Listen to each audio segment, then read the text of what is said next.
Welcome to No Bras Allowed, and you're watching Discovery, and today I'm with... Femi Jaye, thanks for having me.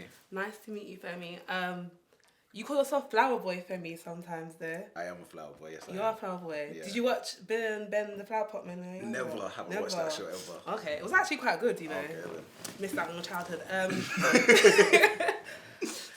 But like, I feel like Flower, well, you used to call yourself Flower Boy, but that's that kind of like a bad connotation. Like, back in the day, people that were called Flower Men, Flower Man. I understand that, but we're trying to flip that right now. And you know the thing, how people, why would a flower boy be a bad thing? Why would someone that cares about you, is delicate, is all these sweet things? I don't think. Obviously, people like that have like. We call them simps. Yeah, that's that today's is not word. a bad that is thing. Today's word. I'm not saying it's a bad thing, but like the things that drive them to do it are bad.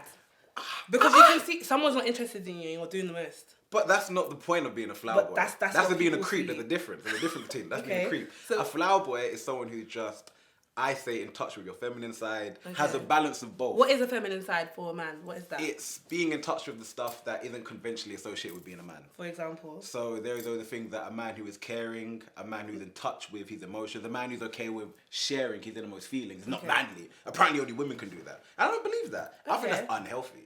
Okay. I think it's unhealthy if so why do you feel like the need to attach that to your name? Like, why must everybody... Firstly, it is me. I feel like I am more of a tender person. Skincare routines on lock, stuff like that. I think that I am... Can you give me any tips? Well, my skin's clear. Your skin is perfect. But just in case. What type of skin have you got? Dry. So you need like a lotion, don't you? A lotion, yeah. Do you use skin serum? No. See, you need a skin serum every blessed morning and every blessed evening. Okay. That's what you need. Serum twice a day. Serum twice a day. And do you get little jade roller thing as well? That push it. Okay, I'm going to give you the whole thing behind the scenes. Okay, thank you. But what's it called again? Going back to your question, I feel like, firstly, it's naturally me. Yeah. I feel like over time, I have discovered that it's more healthier for me to share my emotions than to lock them in. And I think it's a very bad thing that men do nowadays, where they feel like they can't actually express themselves with people. And I feel like there's a stigma with that because social media tells everyone need to be a certain way. Media in general tells men that you need to be this alpha person, alpha man. I think that's stupid. The concept of being an alpha male is mad. Yeah. Because you know the idea of an alpha male is that if there's two alphas in the same room, one of you has to die. You realise you have to fight to the death. That's like survival of the fittest kind of. But you don't, because when these alphas meet each other, it's like, I'm trying to be like you, bro. You good, bro. So that's not an alpha. You say you're an alpha, but you really just want to coexist with people in the same community as you. So don't expect what we put out this persona that to be a man, you have to be negative, you have to be harsh on these things. When really, you just want to be boys, you just want to be cool, you just want to be calm, you just want to be a flower boy. And that is what I'm trying to kind of like bring back. And I think that's cool. And I think that's something to be celebrated. Definitely. Do you give girls flowers? Yeah. You do, all the time? Not all the time. You know the person I give the most flowers to? My mum. Oh, that's so sweet. That's the most person I give the most flowers to. And she deserves all the love and affection. But I'm a big enough flower for the girls, yeah. Let's say about That's a bar. Trust Okay. me. Well, guess what? I got you flowers! I don't know. You even kept the price tag on them. You have to remove the price tag, you know. Where are these from? They come co-op, innit? Yeah. I get the same ones. I removed the price tag, innit? Okay. So you have to do, but I appreciate these. Do you know what my favourite flowers are? What are your favourite flowers? Sunflowers. But these are doing it. It's not the season for them. So I leave them here. Right it's up to you. I appreciate that. That's cute. That's bad. Thank you. Do you think Nice Guys finished last then? We shouldn't. But yes, we do. You do? Why yes, we do. Fam, I'm not gonna lie, I love women. Women, you are perfect. Black women should be celebrated. But I feel like we've all got trauma that we need to deal with sometimes because we like being hurt. Sometimes I feel that you like the stew. Girls like the stew. You like the stew sometimes. Okay. And you know what it is, I feel like... How can I say this? I feel like there's certain qualities that women are attracted to. Okay. And it's unfortunate that men that have those qualities sometimes aren't the best for you. Okay. And because their qualities attract a lot of women, they seem like the option that you want. And sometimes I don't think that's the option that some girls need. And it seems that some of the nicer guys, the nice guys, they finish last because they don't exude certain qualities that some girls may deem attractive. So some nice guys may be shyer, and because girls like a man with confidence, they're not going to thing. But it's actually just kind of like once you break through that initial shyness, they may be everything you ever wanted. However, it's just the way of the world, I guess. But I think it's some stuff that we need to unlearn. I really think we need to unlearn. Because boys do it as well. Yeah. Boys go off sometimes the worst thing. And then down the line, just like, maybe that's not what I should have. Maybe there's this other person who exuded a quality that is actually better for me in general, and I should have gone after them. But girls do it as well. And I feel like we all do it, but I feel that's why nice guys sometimes finish last. Yeah. But we need to overhaul that, and we need to make nice attractive. I feel like nice should be attractive sometimes, but no, it's not. Like the big guy in there, nice, smart. We're not here to talk about me. So it's funny that you say that because you made a song called Badders, and I felt that was. I was like. How old is that song? First, doesn't matter. You made it. It was in your last project, and I feel like that's very off-brand for you. It very is. And you're talking about taking. Wow, you're talking about. No, I'm glad that you called me out. You should. Taking people's man and stuff like that, and I was really taken aback. So I just wanted to know like what that was all about. Incorrect behaviour. Okay. That's bad behaviour. Okay, is it? And it was. But I'm very sure that was during the time when you was becoming a flower boy. It wasn't. I can give you some history. It's actually it was 2018. That's when before I had a girlfriend, and that very much changed my. Back then, we were making music that we thought people wanted to hear, not the music that was probably most genuine to ourselves. And it was the first time we started playing with probably the direction that we wanted to go. And I was so gassed off the beat, if I'm being honest, that I just wanted to be like, I'm a bad guy, a bad boy. It wasn't genuinely me, and I think it's bad behaviour. I actually think that saying like, I'll bring her back to my brothers, girl, the way she want me to say mothers, stuff like that, I think that's bad behaviour now. And I don't believe in that, and I say that was a part that immature. I feel like we were still building the sound, we were still experimenting, we were still, and we weren't taking it seriously as well. Yeah. We weren't taking it seriously. Like, we were just dropping tracks and because the beat knocks so hard. I remember playing it at my boy Vic Malaku's house, and just getting gassed off the beat. They had no lyrics at the time. We were just gassed off the beat. And I wanted to bring that energy that I felt, once again, that I feel like men incorrectly had.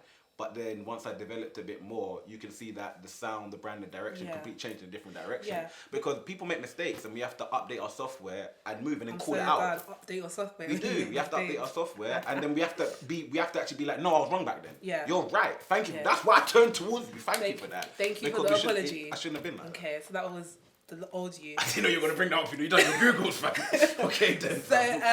So that music, that gave me like rock star, hip hop, wave vibes, and now I'm getting like Afrobeat, soft, sweet vibes. Like, what do you describe your sound like? Who are you now? Like, where's it going?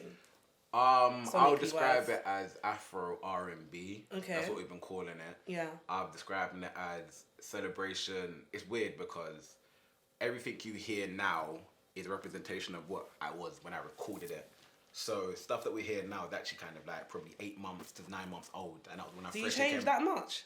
Yeah, I think I freshly came in a relationship. Bruv, that's not a conversation for now. What's it called again? That was when I freshly came in a relationship, and all the music now is about the elation and the joy about being in love. Like, it's actually crazy that when I dropped my project, Gardener, it's gonna be all celebration of love, innit? And it's crazy that it's coming out now when I'm not in love anymore. But you can only look at stuff retrospectively. Yeah. And then once you process it and you record it, you go through it, you hear it now. So Afro R&B music I'm pure vibes. I'm a pure vibes person. We go off the vibes, and I'm trying to be positive. Really, like every song I've dropped since last year, September, has all just been positive, about love, about vibes, and about women as well. I love celebrating black women in my music because you should be celebrated and there's not enough representation for them. Yeah. So yeah, that's just it's Afro R&B, sweet, vibrant vibes, love.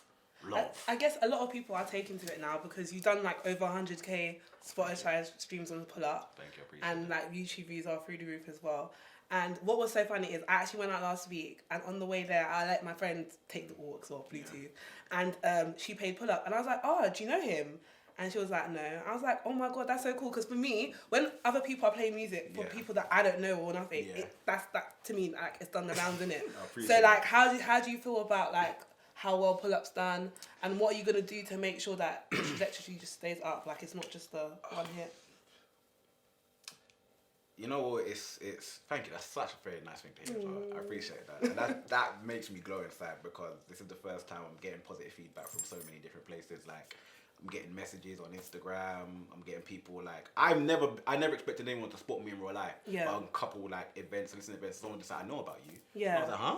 Yeah, bro. And they told me you're the future. I was just like, shut your mouth. You know, just like, bro. So that's a vibe and way. But how I want to keep the momentum going is I've got a really good team of people around me, really small though as well. Yeah. And we've identified that music is about the whole execution. So we think a load of steps ahead before we do anything.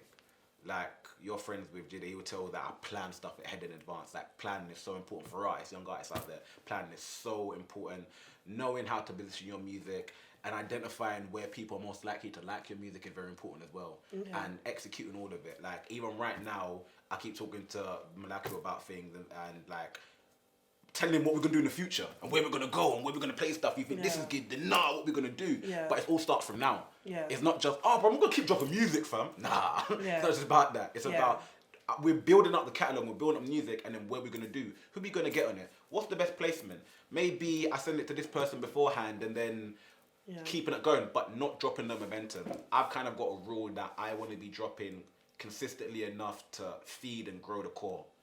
Mm-hmm. That's my thing. So I think it's always been like 2 months, and even if a song doesn't drop a freestyle, or if a freestyle doesn't drop, then try and do a feature. I just want to keep the momentum like that. But then also it's like a balance of keeping the momentum going, but not running out of music as well. Yeah. Because that's easy as well. A lot of people get their banger and then they just tour a bit. Yeah. Then wait the next one. Yeah. And there's nothing. Yeah. And they have to go to the studio. They have to force something out. Yeah.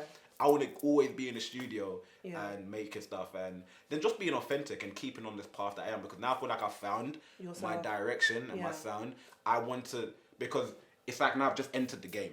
Yeah. So now I've entered the game like I know I am. Now you have to get better and better and build and build and build. Because if you look at artists, like Tyler the Creator and stuff like that, he's had such a development. But in the beginning, he was still Tyler. Yeah. But now he's Igor and all this stuff. He's just developed himself into an even better version of himself. Yeah. So I feel like I'm starting that journey where I'm developing myself to... I disagree. I don't think you're starting that journey now. I think you are on that journey. You might be at a peak, your first peak of that journey. But let's go back to all the way back when you were in church.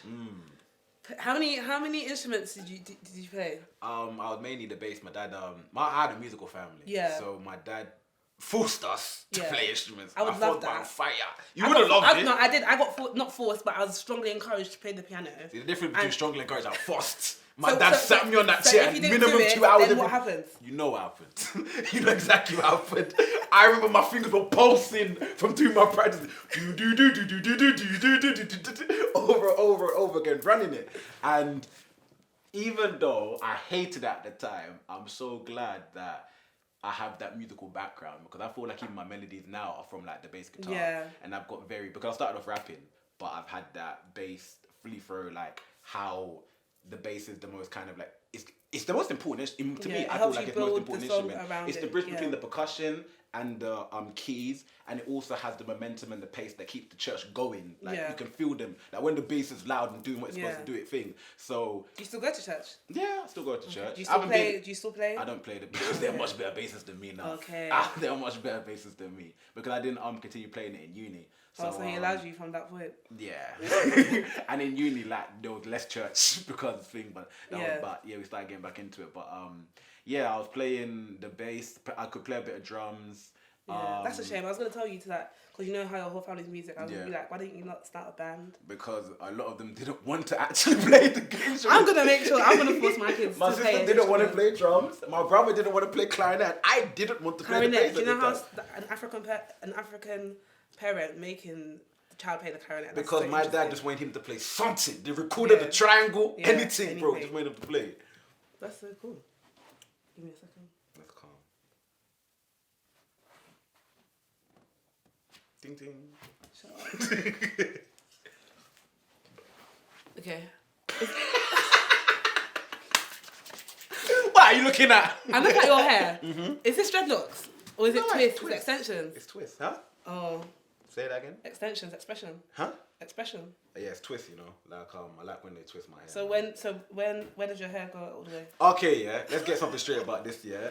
My hairdresser done me dirty, yeah. Because I use extensions for thickness, not length. My hair goes to here. Is that? My hair is proper long, and I told her just thicken it up. Okay. And when she heard, I wouldn't have clutch, you know. But this one that you're dangling hair, like I can see. It's like my hair is long. Like I can show you, my afro is afroing. My hair is so you long. have an afro, okay. Bruv, I can have, you know, the Mickey Mouse space buns. I thought you were doing the dread. No, because I know I get bored with this hairstyle one day. Okay. And I don't like, I will never want, and I would like hair. I never want to chop it off. But yeah, my hairdresser done me wrong. Shoots to Auntie Lucy. But she done me wrong. Because I said make it thick and she made it long. And I was like, I look like a bad bee now. Like, you're bringing out your feminine side. Yeah, but like there's a balance in it. The balance of masculine and feminine. It's I was trying to now. Yeah, and that it look like now, like if I drop it down, it goes all the way to my back here. So like, but you know, it's fine. That sounds like a music embrace video. it. I embrace it. I love my hair. And whoever that was hair I'm wearing right now. I love the hair. Shout out to my flag as well. Exactly, I love that. So when you were younger, you struggled with your weight a bit. Are you scared to put on weight again? Am I scared to put on weight again? Yeah. Well, let's talk about it because, like, you know, that there's people like Adele and she's lost weight and that's for her personal preference, but she's not fat phobic. She just did it for herself. But I know that a lot of people that were big before was accident. Yeah, because I went to uni and my mum didn't cook for me no more. So that's how I lost weight the first time. I'm not gonna lie. It was accident. My friend would look, are you okay, bro? Yeah. So like that, because I was like, I literally was just it was a crazy time, like because I only had lectures 2 days a week, but it was 9 to 5. So you'd wake up, go lecture 9 to 5, forget to eat, get showered, go out, stay out all night, go to an after party, then you have lecture the next day. So you go to the lecture, and by the time it's been 72 hours, you haven't eaten. Okay. And that was literally the routine for uni. And then I remember in second year, I went back home, started eating again. So I looked like, you know, like Bart Simpson, where you got skinny arms and legs, but stomach. Okay. So I looked like that. And then my boys just like, let's come gym. The only reason I came gym because I didn't want to be in the house by myself. Because everyone just used to go gym and come back. So I went up gym, shout out to Adele, he trained me. And then I ended up with a 6-pack at one point. And I was just like, oh, this is nice. And then... if anyone looking to lose weight, your advice is just... No. If anyone's looking weight, do not do what I did. I keep telling people, like, I intermittent fast because I've just got into that routine. Yeah. But I tell people, do some research. Yeah. Actually look at your macros, your calories. Yeah. And do it the healthy way, do it the slow, progressive way. And also understand that it's a choice to make, it's a lifestyle choice. Okay. It's not just someone randomly wakes up and they're in shape. It's a 6-month process. It's a 7-month process of you just generally having small life decisions that are going to bring you to a better overall health. Yeah. I wouldn't say I'm fat phobic or anything like that. Yeah. I'll just say that God, you know, chose a direction for my life to go in, and it's gone in that direction. Yeah. And now I kind of just maintain it. I do feel like I'll never be overweight again, just because I have an understanding of why people of why that happened, and people have this mentality that it's a natural course of life for your body to look a certain way. And it's kind of like, it's just your choice how you're going to look. So that's kind of the way the view I have on it. Okay, fair enough. I was a nice rounded answer, innit, fam? Yeah. She tried to throw me off a lot, you know. I wasn't trying to throw you off. I'm not trying to throw you off. I'm just literally, I don't want you to give me some regurgitated, you know. I will never. Okay. Because I don't even research these answers, so these are just my own perspective on it. Fair enough. Cool. Back to your music. That song, You're Mine, who are you talking about? Is it the same person that you were in love with in this album? My gosh, you're going back in time!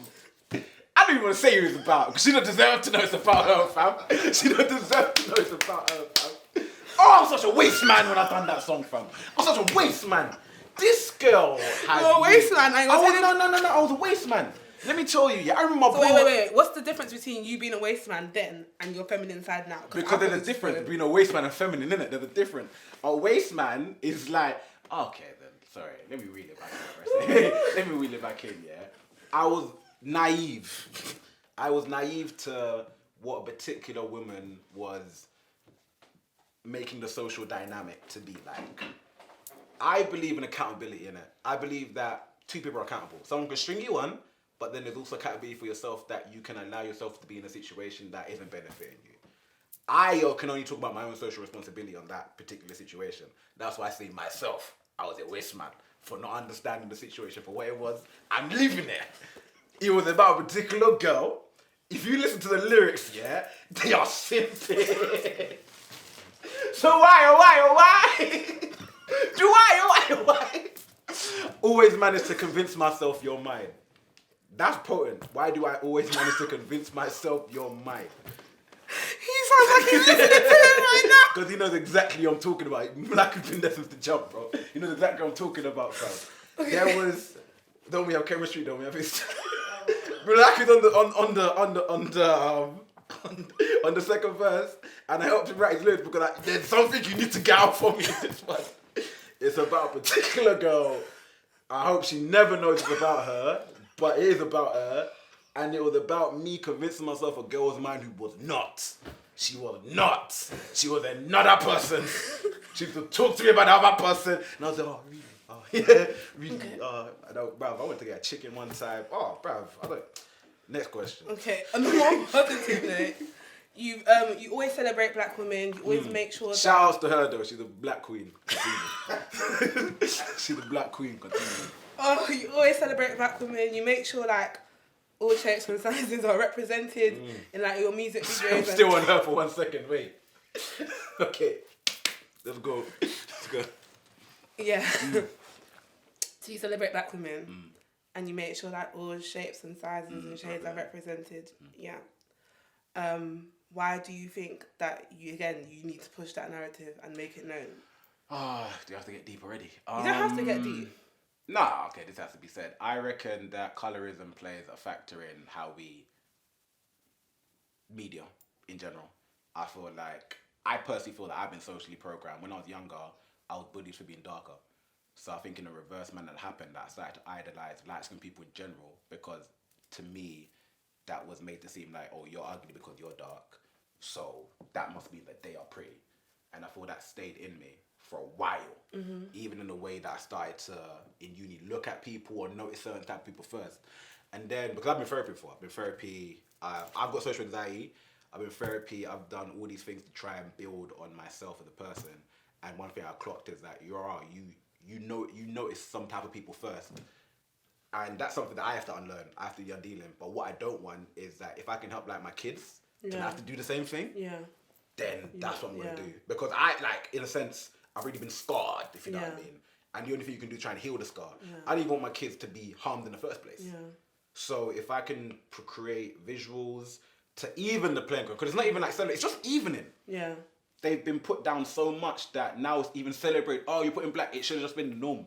So if we can bring it back up to that and just have a more overall representation of what beauty is, especially in the Western world, because it's crazy. Kind of like in the UK, we don't go outside. We don't deep that it's Western world that's like this. If you go to Dubai, you see people that look like the people in Dubai on the billboards. If you go to Nice, there's black people. I don't think it's just Western, but I hate but you know what I mean. You know I think it's a bit everywhere. Yeah, but what's it called again? I just don't think the representation is enough. And maybe I'm miseducating that. Maybe I need to educate more. But I just feel like from what I've seen, there's a certain type of aesthetic that's promoted, and there's no reason that aesthetic needs to be promoted in my visuals anyway. Everyone feel free to do what they do, but me, my thing, I want black women to be the central. You've even gone to point out that you want to do a music video with a girl and she's in a bonnet and stuff like that. Fam, I'm in my bonnet all the time. Is it? You wear one? Of course. Okay. Of course. You need to look at my stories. I thought you were more of a do-rag person, but feminine side. Do-rags are bonnet, uncomfortable, fam. Do-rags are mad uncomfortable for me. Yeah, like, I feel like everything, you know what it is, yeah? If you're in the office, yeah, and you're in a meeting, the white lady can just have her hair freshly washed. Sorry, I just jumped out the shower. No one looks that anything. Let you come in a bonnet. Oh, that's a lovely hat. They've gone. Oh, that's a lovely. That's something they say in the work. Yeah, that's a lovely. Oh, head fixture. Oh, I love head fixture. And these things need to be normalized. Yeah. Like, there's nothing wrong. Like, it's real. I want a video where, you know what real love is? Your girl's crossed in her eyes, yeah, and a bonnet, morning breath, and you're still back chilling with her. That's what, in my opinion, real love is, isn't it? She doesn't have to be done up all the time. Yeah. If I want her in there, if I haven't got a song called Every Day I See You, Baby, Know I Really Love You, which is something thing, that means every day I see you, I really love you. When you're in a bonnet, when you're done up, everything.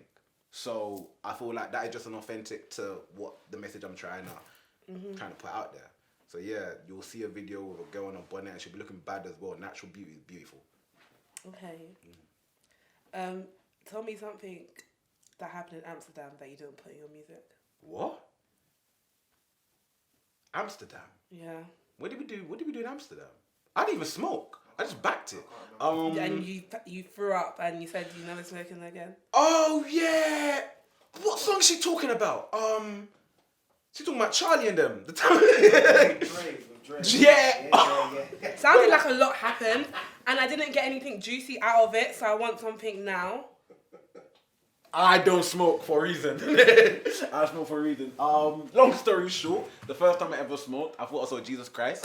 I thought I went to the sky and back, and I vomited all over a car park. I'm talking about all over, not one bay, bay 2, 3, 4, 5. Projectile vomited all over it, and I will never smoke again after that. Sorry, Mom. So that was all that happened? This is a lie, Mom. I'm lying. It wasn't me. I'm looking dead. This camera wasn't me, Mom. This is just for the interview, Mom. Like that. But yeah, it was a bad experience, and I don't smoke. I don't feel like I need it. And I tried it one time, hypothetically, and that's hypothetically what happened. Okay. Hypothetically what happened. Okay, speaking about, seeing Jesus Christ and, hallucinating and stuff like that. Something that you did in your... Can I read these questions beforehand or something, man? Because you're really sticking on me, man. Something that you do in your music is like you change your voices. Thank you. That's a good question. I like that question. I like it. It sounds like, that seems a bit like scary. Do you ever feel like you're a completely different person when you're doing stuff like that? Because some actors, when they're acting in a big, like they're a completely different character, they feel sometimes like they take on that character and they try to that's live their normal life. That's true. And, no, I don't feel like that. You don't. I'm just experimental. So Like I was influenced by. I think it's wavy when people they stretch their voice and they experiment with their voice and stuff like that. I think it's wavy. Like I remember. I love it when Travis Scott does it. Yeah. When he's got like the high and the lows. That's different. Like you know that's him though. Yeah, but he's still doing the same thing as me. He's still changing his voice. Like I just do it to a much different degree. If you know what I mean. You actually think it's someone else. Some people think it's three people on the track. And just kind of like I just think it's wavy. Like it's one of the things that I was inspired by artists that used to change their voice up, and I think that is so cool to do. Like. And if the song calls for it, why not do it? Yeah. And I think that, and it actually lets me do like more. I think it allows me to, I just like experimenting. And I remember that's the way that we've come to the sound, by experimenting. I remember the first song I'd done where I was changing up my voice was this song called Hennessy. And it was actually supposed to be like, drinking Hennessy. Yeah. Supposed to be in a lower voice. But then I was just like, what happens if I do a high pitch? Bosh! And then I started doing that. Yeah. And then, that sounds wavy. Yeah. Let's just do that. Yeah. And then it made me feel like I'll never come into the studio with an idea of what something has to sound like. Whatever it comes out sounding like, it comes out sounding like. That's why sometimes it's even getting long to record because we have to find the tone first. I'll do something 7 different voices. I'll do something like 3 different voices. Then we hear it all back. That's the one I'm doing for that section. Wow. I just thought you just, people just go in the booth for what I've seen. They just have that one thing. And this is why I think that what I'm doing is apart from what other people are doing. Because I've been to studio sessions where they're all high, drunk, and they're spitting anything. And everyone, they think it's lit because it's loud. That's why they think it's lit, because it's loud. And I'm just like, turn it down. Yeah. I would tell them, turn it down. Yeah. Now who do we think people? I'm stop killing the buzz. Okay. Yeah. okay. That's what I think. Yeah. So when we're in the studio, we're meticulous with it. We're like, how can we make the best sound? How can we make it like, I remember when we were doing Sweet, like I was telling you before, how I was structured, I was just like, this is wavy, but it needs to be like this. Yeah. Because how the flow is gonna go, I can hear people already being like, na na na na na na. I can hear it, and I just feel like I feel like we just have to take it a bit more seriously than people are doing. People are just going like this in the studio and think it's a rap, innit? It works. It's not. For some. It works for some. Yeah. Some. Yeah. Some. Yeah. Fair enough. You're not some. Yeah. I don't know you, but some people, you're not some. Yeah. Especially when like, I just try and take it a bit more seriously, innit? And I feel like a lot of people get gassed over being in the studio, and the thing is, the real world is when it comes outside the studio. And what happens when you're in the car with your friend and he plays that? Who the fuck is, bruv? Can we turn this over, fam? Yeah. But when they say, "Oh, you like this song," there's a reason because we put effort. Yeah. These man put effort in the album. They put efforts into their song. They put effort. Yeah. Some of these man, like, we get the wrong picture. Just and you know what it is, because we're in the drill age right now, where it's a bunch of like younger people who are having fun. Fair enough, they're having fun. But out of the the thousands of artists out there, there's actually only 10 that are in the light. All you other people doing that, maybe there's a reason why it's not popping off like that. Yeah. Maybe put a bit more effort in the studio when it comes to that. And I just think people should do that. If it's a craft, you put effort into it. Yeah. When these men are editing the thing, they put effort into their craft. When you do research, you're putting effort into your craft. So why you just go into the studio and it doesn't make sense to me. Put some effort into your craft. Speaking of effort, so basically all my questions kind of derived off your songs. So if I threw you off, it's your music that's throwing you off. But yeah, I tried to look at through your Twitter.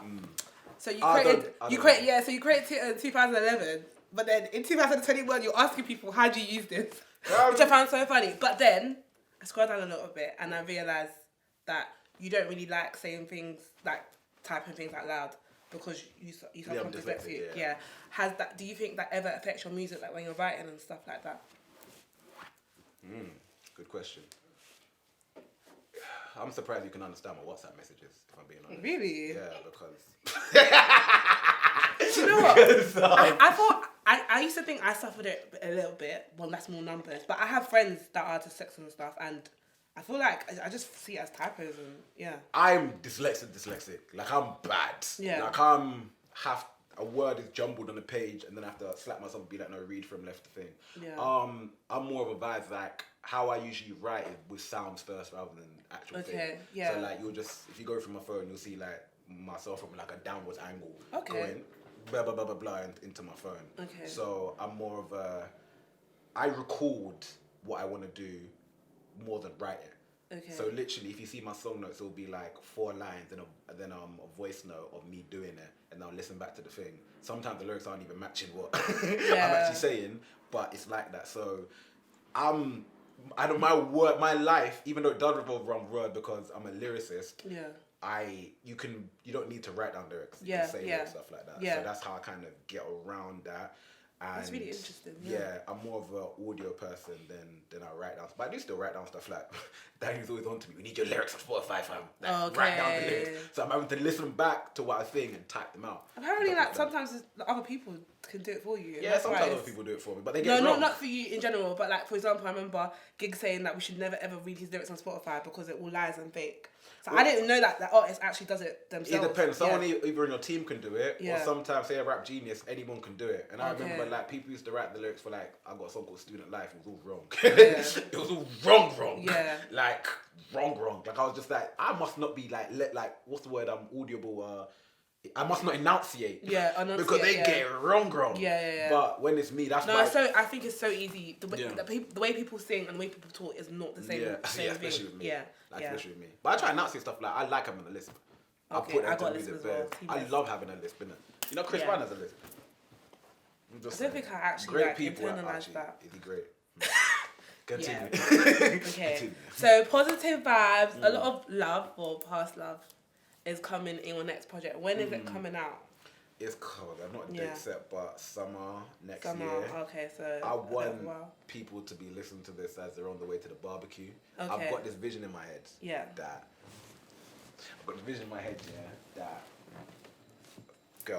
black girl, got a motive going to a barbecue and then Femi Jaye comes and she starts doing this with her makeup. And she starts winding her feet slowly, and she's doing the makeup and stuff like that. And then I should do my friend and shit like that. I've just got this vision, like that is the music that. This is the thing is that a lot of the things I've dropped have been more high energy. Yeah. You're gonna get the real sweet like boy. Obviously there's still like higher energy tracks like that. But when it comes out you're gonna get real sentimentals. Like you can babies can be made. Oh wow. To my thing things. We'll not be listening to that project when I'm ovulating. Yeah. Real love. Thank you very much for coming on. Thank you. Where can we find you on social? FemiJaye, Femi Jaye, not Femi Jaye, by the way. Do you know, in my head, I do say Femi Jaye in my head. A lot of people say Femi Jaye, but you know, Joy, good times, that's the same thing. So, but Femi Jaye, Jaye, and you can just, if you Google me, I'll come up. But Spotify, Instagram, I'm not really active on Twitter, but maybe if I get more followers, I'll be. I'm dyslexic, so I don't think I'm gonna be most active. But I'm most active on Instagram. That's where that's kind of like where the hub is. And then follow the music. It's doing good right now, and we're getting love from places I never thought we'd get love from. Yeah, so that's so good. So thank you for having me.